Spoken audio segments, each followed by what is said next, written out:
అందరికీ నా హృదయపూర్వకమైన వందనాలు. ఈ రాత్రికాల సమయంలో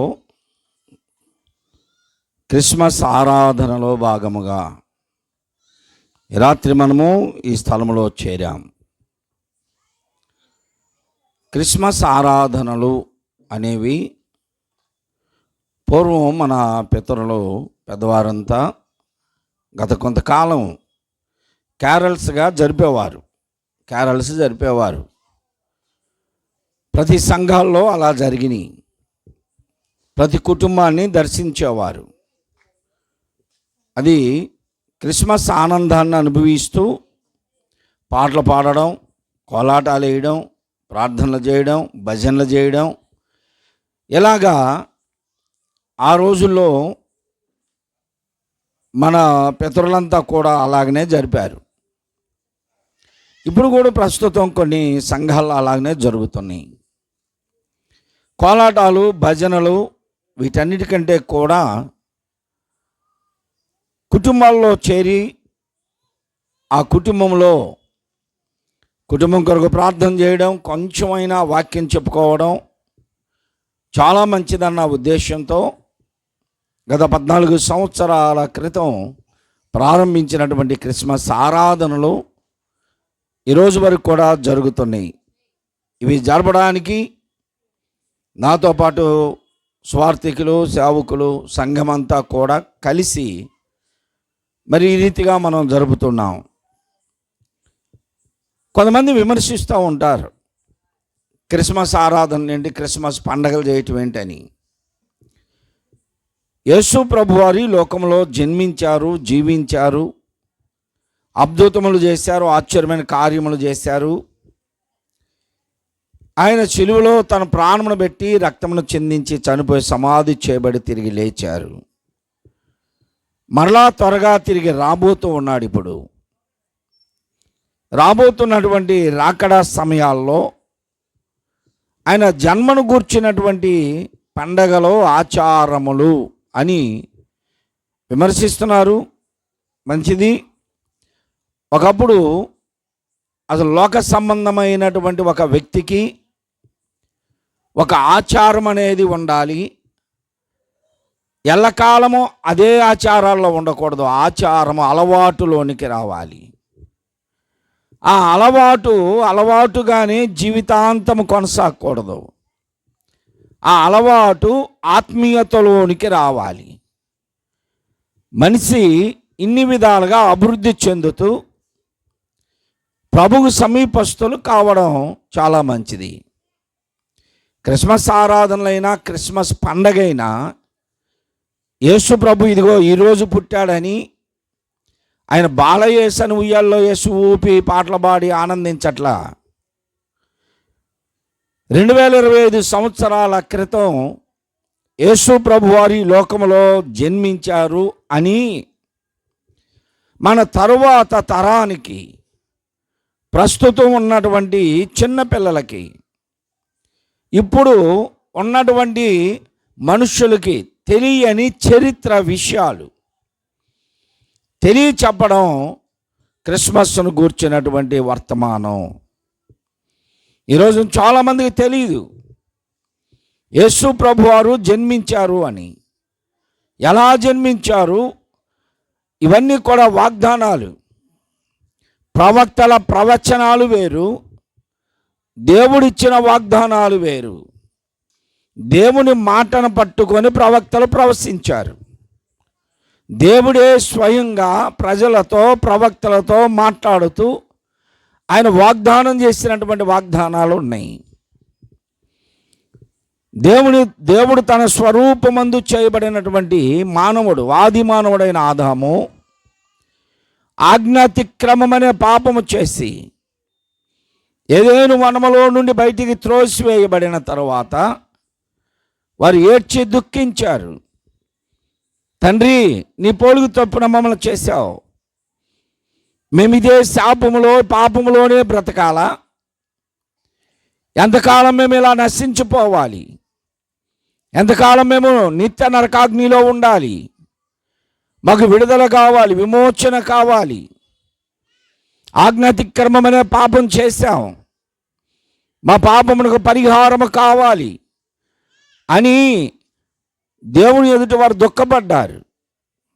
అప్పుడు దేవుడు వారికి మరలా ఒక విమోచన కార్యమును తెలియచేశారు, వాగ్దానమును చేశాడు.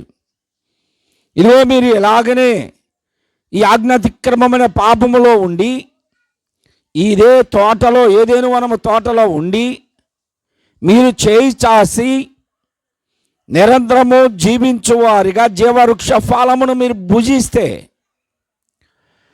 ఇదే పాపంతో కొనసాగుతారు. కాబట్టి జీవవృక్ష ఫలమును ఇప్పుడు ప్రస్తుతం తినడానికి మీకు అవకాశం ఇవ్వను. మీరు విమోచింపబడాలి, మిమ్మల్ని అంటుకున్న మలినము పోవాలి, మీకున్నటువంటి ఆ మలినము కడిగివేయబడాలి. మీరు శుద్ధులైన తర్వాత మరలా జీవవృక్ష ఫలముని ఇస్తా, మరలా మీకు ఆ ఏదేను తోట ప్రవేశము అనుమతినిస్తా అని వారిని బయటికి నెట్టివేశాడు, త్రోసివేశాడు. మరి ఎప్పుడు మాకు విమోచన అంటే స్త్రీ సంతానము ద్వారా మీరు విమోచించబడతారు అని 3వ అధ్యాయము 15వ వచనంలో ఒక వాగ్దానం చేశాడు దేవుడు. ఆ వాగ్దానమును బట్టి వారు ఎదురు చూశారు, ఆ వాగ్దానము కొరకు ఎదురు చూశారు. దేవుడే వాగ్దానం ఇచ్చాడు. త్రోసివేయబడిన ఏదేనులోనికి మరలా ప్రవేశం ఎప్పుడో, వీరికి అంటుకున్నటువంటి మలినము ఎప్పుడు కడగబడుతుందో, దేని ద్వారా వారు శుద్ధులవుతారో, ఇవన్నీ కూడా దేవుడు అది నాన్న చెప్పాడు. 3వ అధ్యాయం, ఆదికాండము 3వ అధ్యాయము 15వ వచనంలో మరియు నీకును స్త్రీకిని నీ సంతానమునకును ఆమె సంతానమునకును వైరము కలుగజేసేదను. అక్కడ స్త్రీకిని నీకును నీ సంతానమునకు స్త్రీ సంతానమునకు వైరము కలుగు చేస్తానన్నాడు. ఇక్కడ చాలా సుదీర్ఘమైనటువంటి వివరణ ఉంది. ఆ సుదీర్ఘమైనటువంటి వివరణ, నీ సంతానం ఏమిటి, స్త్రీ సంతానం ఏమిటి, ఇది సుదీర్ఘమైనటువంటి వివరణ మరొక పాఠంగా చెప్పుకుందాం. దేవుడు ఇప్పుడు వారిని బయటికి నెట్టివేసి త్రోసివేసి వారికి ఇచ్చినటువంటి వాగ్దానమును బట్టి వారు జీవించాలి అని చెప్పాడు. అలా జీవిస్తూ ఉండగా అనేక మంది ఎదురు చూశారు. ఆదాము గారు, హవ్వ గారు వారి తరతరముల సంతానములకు 930 సంవత్సరాలు ఆయన జీవిస్తే ఏదైనా వనములో నుండి బయటికి వచ్చిన తర్వాత వయసు అది. అన్ని సంవత్సరాలు ఆయన తన పిల్లలకు నేర్పాడు, మనవళ్ళకు నేర్పాడు, ముది మనవళ్ళకు నేర్పాడు. అలాగున ముది మనవాళ్ళకి అందరికి కూడా ఆయన దేవుని గూర్చినటువంటి జ్ఞానమును నేర్పాడు. దేవుడు అంటే ఎలా భయపడాలో చెప్పాడు, దేవుణ్ణి ఎలా సమీపించాలో చెప్పాడు, దేవునితో ఎలా సమాధాన పడాలో చెప్పాడు, దేవుని ద్వారా ఎలా క్షమించబడాలో ఆదాము గారు నేర్పించారు. కనుకనే ఆదాము కుమారుడైన షేతు వంశంలో నుండి ప్రార్థన ప్రారంభమైంది. అలాగనే హానోకు దేవునితో కూడా నడవగలిగాడు, నోవాహు దేవుని ఎదుట నీతిమంతుడిగా ఉండగలిగాడు, మెతూషెల దీర్ఘాయుష్యు కలిగి బ్రతకగలిగాడు. ఎలాగూ చెప్పుకుంటూ వెళితే ఆయన నేర్పించినటువంటి ఆయన సంతానం అంతా దేవునితో సమాధాన పడడానికి, దేవుని ద్వారా క్షమించబడడానికి వారు నేర్చుకొని భయభక్తులలో జీవించి ఆ రాక కొరకు ఎదురు చూశారు, విమోచన కొరకు ఎదురు చూశారు. నీవెవరినో పంపిస్తానన్నావు కదా, ఆయన కొరకు మేము ఎదురు చూస్తున్నామని ఆ రోజు నుండి ఇదిగో యేసు ప్రభు వారు జన్మించే రోజు వరకు కూడా వారందరూ ఎదురు చూశారు. యెషయా గ్రంథము 56వ అధ్యాయము 1వ వచనం చదువుకుందాం, తర్వాత మిగిలినది మరో ఇంటి దగ్గర వివరిస్తా. యెషయా గ్రంథం 56వ అధ్యాయము 1వ వచనములో యెహోవా ఈలాగు సెలవిచ్చుచున్నాడు, నా రక్షణ వచ్చుటకు సిద్ధముగా ఉన్నది, నా నీతి వెల్లడి అగుటకు సిద్ధముగా ఉన్నది. దేవుడు చెబుతున్నటువంటి మాట ఇది. ఎంతోమంది ఎదురు చూశారు. బిలాము ప్రవశించాడు, అలాగనే ప్రవక్తలు అనేక మంది ప్రవశించారు. దైవజనుడైన మోషే గారికి దేవుడు వాగ్దానం ఇచ్చాడు. ఈ వాగ్దానాలు, ప్రవచనాలు వారందరూ ఎదురు చూస్తూ వచ్చారు. కనుక ఇప్పుడు మరలా ప్రవక్త అయిన యెషయా గారి ద్వారా మాట్లాడుతున్నటువంటి మాట ఇది. నా రక్షణ వచ్చుటకు సిద్ధముగా ఉన్నది. 100 సంవత్సరాలకు పూర్వం యేసు ప్రభు వారు జన్మించక ముందు ప్రవక్త అయినటువంటి యెషయా గారు పలుకుతున్నటువంటి ప్రవచనం దేవుని ద్వారా మాట్లాడుతున్నాడు. నా రక్షణ వచ్చుటకు సిద్ధముగా ఉన్నది అంటే ఇదిగో నేను పంపిస్తున్నటువంటి రక్షకుడు.